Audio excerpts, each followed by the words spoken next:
오늘 말씀은 다니엘서 4장 1절에서 18절까지의 말씀입니다. 다 읽지 않고 몇 절만 읽도록 하겠습니다. 1절입니다. 느부갓네살 왕은 천하에 거주하는 모든 백성들과 나라들과 각 언어를 말하는 자들에게 조서를 내리노라. 원하노니 너희에게 큰 평강이 있을지어다. 지극히 높으신 하나님이 내게 행하신 이적과 놀라운 일을 내가 알게 하기를 즐겨하노라. 참으로 크도다 그의 이적이요 참으로 능하도다 그의 놀라운 일이요 그의 나라는 영원한 나라요 그의 통치는 대대에 이르리로다. 나 느부갓네살이 내 집에 편히 있으며 내 궁에서 평강할 때에 한 꿈을 꾸고 그로 말미암아 두려워하였으니 곧 내 침상에서 생각하는 것과 머릿속으로 받은 환상으로 말미암아 번민하였었노라. 이러므로 내가 명령을 내려 바벨론의 모든 지혜자들을 내 앞으로 불러다가 그 꿈의 해석을 내게 알게 하라 하였더라.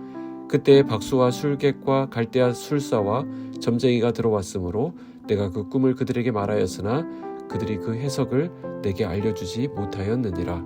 18절입니다. 나 느부갓네살 왕이 이 꿈을 꾸었나니 너 벨드사사라 그 해석을 밝히 말하라. 내 나라 모든 지혜자가 능히 내게 그 해석을 알게 하지 못하였으나 오직 너는 능히 하리니 이는 거룩한 신들의 영이 내 안에 있음이라. 아멘. 할렐루야. 오늘도 주께서 허락하신 아름다운 날 11월 21일 화요일입니다. 어제는 지방으로 학교를 다니는 아들을 터미널까지 태워다 주면서 오랜만에 밥도 같이 먹고 잠깐이지만 이야기도 하면서 둘만의 시간을 보냈습니다. 늘 함께 한다고 생각하지만 정작 가까이 있는 사람과도 서로의 마음을 나누는 시간을 충분히 갖지 못하고 있었던 것 같습니다. 오늘 저와 여러분이 만나게 될 많은 사람들이 있겠지만 그 중에 단 한 명이라도 우리가 관심을 갖고 그 사람의 목소리에 귀를 기울이는 그런 시간을 가져보면 어떨까 생각합니다. 다니엘서로 다시 돌아왔습니다. 오늘 본문에 보니 느부갓네살 왕이 꾼 두 번째 꿈이 다시 그를 번민하게 했습니다. 이번에도 왕은 나라의 지혜자들, 박수, 술객, 점술가들을 모두 불러 모은 후 꿈의 내용을 말해주면서 해몽을 해보라고 지시합니다. 그가 꾼 꿈은 우리가 다 읽지는 않았지만 간단하게 요약하면 이렇습니다. 10절 이하에 나오고 있는데요. 땅의 중앙에 한 나무가 높이 자라서 하늘 끝까지 닿았습니다. 잎사귀가 아름답고 열매가 많아서 만 백성이 먹을 수 있을 만큼 풍성했습니다. 그리고 들짐승과 공중의 새들과 모든 생물들이 그 나무에서 먹이를 얻었습니다. 그런데 하늘에서 한 순찰자가 내려왔습니다. 이 순찰자라고 하는 표현이 여기 몇 차례 등장하는데 굉장히 진귀한 표현이죠. 13절에 나오고 있죠. 그는 거룩한 분이셨습니다. 그가 큰 소리로 나무를 베고 가지를 꺾고 잎사귀를 떨구어내고 열매를 떨어뜨리라고 외칩니다. 그리고 짐승들과 새들을 쫓아내고 나무의 그루터기와 뿌리는 남겨두라 이렇게 말합니다.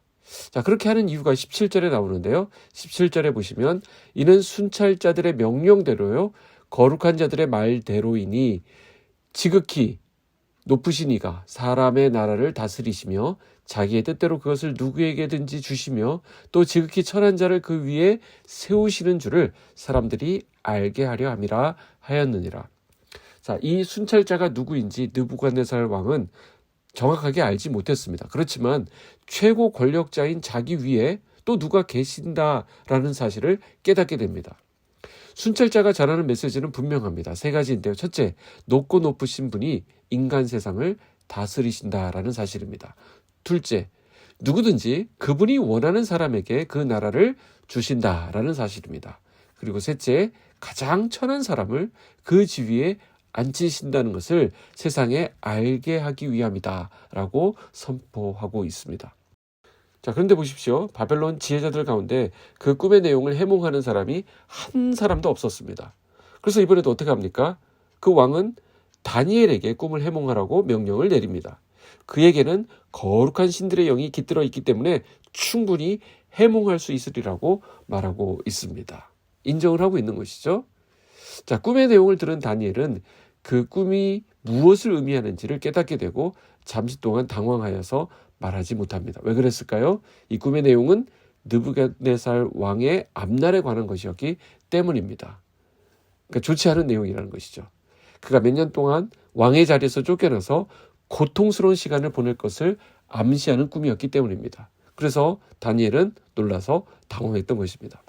물론 그루터기와 뿌리를 남겨두신 것은 다시 느부갓네살이 회생할 기회가 있다는 것을 암시하는 꿈이기도 했습니다. 오늘 본문 다음에 보면 그 꿈의 의미를 다니엘이 왕에게 모두 설명하는데요. 그러자 꿈의 의미를 들은 왕은 다시 한번 하나님을 찬양하게 되는 것을 볼 수 있습니다. 자, 이 꿈은 느부갓네살과 포로로 잡혀온 유다 백성들에게 진정으로 세상을 다스리시는 분이 누구이신지를 깨닫게 하기 위하여 하나님께서 주신 꿈이었습니다. 우리가 살아가는 이 세상을 보면 자기가 왕인 것처럼 떵떵거리는 사람들이 계속 일어나고 또 설쳐되는 것을 볼 수 있습니다. 돈을 가지고 있는 자, 권력을 가진 자, 심지어 우리의 멘탈을 흔들어 놓으면서 영향을 주는 자들도 얼마든지 있습니다. 그러나 우리는 그럴 때일수록 우리의 왕이 누구이신지를 바로 고백하면서 그분을 바라볼 수 있어야 합니다. 우리의 왕은 천지를 지으시고 지금도 온 세상을 주관하고 계신 전능하신 하나님이십니다. 그분은 눈먼 분이 아닙니다. 귀가 먼 분도 아닙니다. 모든 상황을 지켜보고 계신 순찰자이십니다. 또한 그 백성의 간구에 귀를 기울이고 계십니다. 금신상 사건으로 다니엘의 세 친구가 불 속에서도 타지 않는 놀라운 기적을 보았고 또 하나님을 찬양했던 느부갓네살이 다시 마음이 교만해지자 하나님은 다시 한번 세상의 주관자가 누구이신지 꿈을 통해 분명히 보여주셨습니다. 바벨론 왕 느부갓네살이 하나님을 순찰자라고 말한 의미는 예사롭지 않습니다. 세상에 자기 위에는 아무도 없다라고 생각하던 그 왕이 자기를 감독하는 존재가 있다는 것을 인정하고 고백했기 때문입니다. 우리도 마찬가지입니다. 내가 성공한 것 같고 내가 성취하는 것 같지만 우리 위에는 순찰자가 계십니다. 나의 일거수일투족을 감찰하시고 언제나 눈동자같이 지켜주시는 하나님이 바로 우리의 하나님이십니다. 그분이 계셨기에, 그분이 우리를 도우셨기에 우리가 그 은혜를 입은 것입니다. 자, 범죄자는 어떻습니까? 경찰을 만나면 두려워합니다. 그러나 선량한 시민은 경찰을 만나면 오히려 안심합니다. 우리를 위해서 순찰하고 계신 그분으로 인해 오늘도 우리는 평안을 누립니다. 황공하옵게도 하나님은 우리의 순찰자가 되십니다. 낮의 해와 밤의 달이 상치 못하도록 우리를 지키시는 분이십니다. 우리 곁에서 순찰하고 계신 하나님으로 인해 담대히 오늘을 살아내는 저와 여러분 되시길 주님의 이름으로 축복합니다. 기도하겠습니다. 하나님 아버지 감사합니다.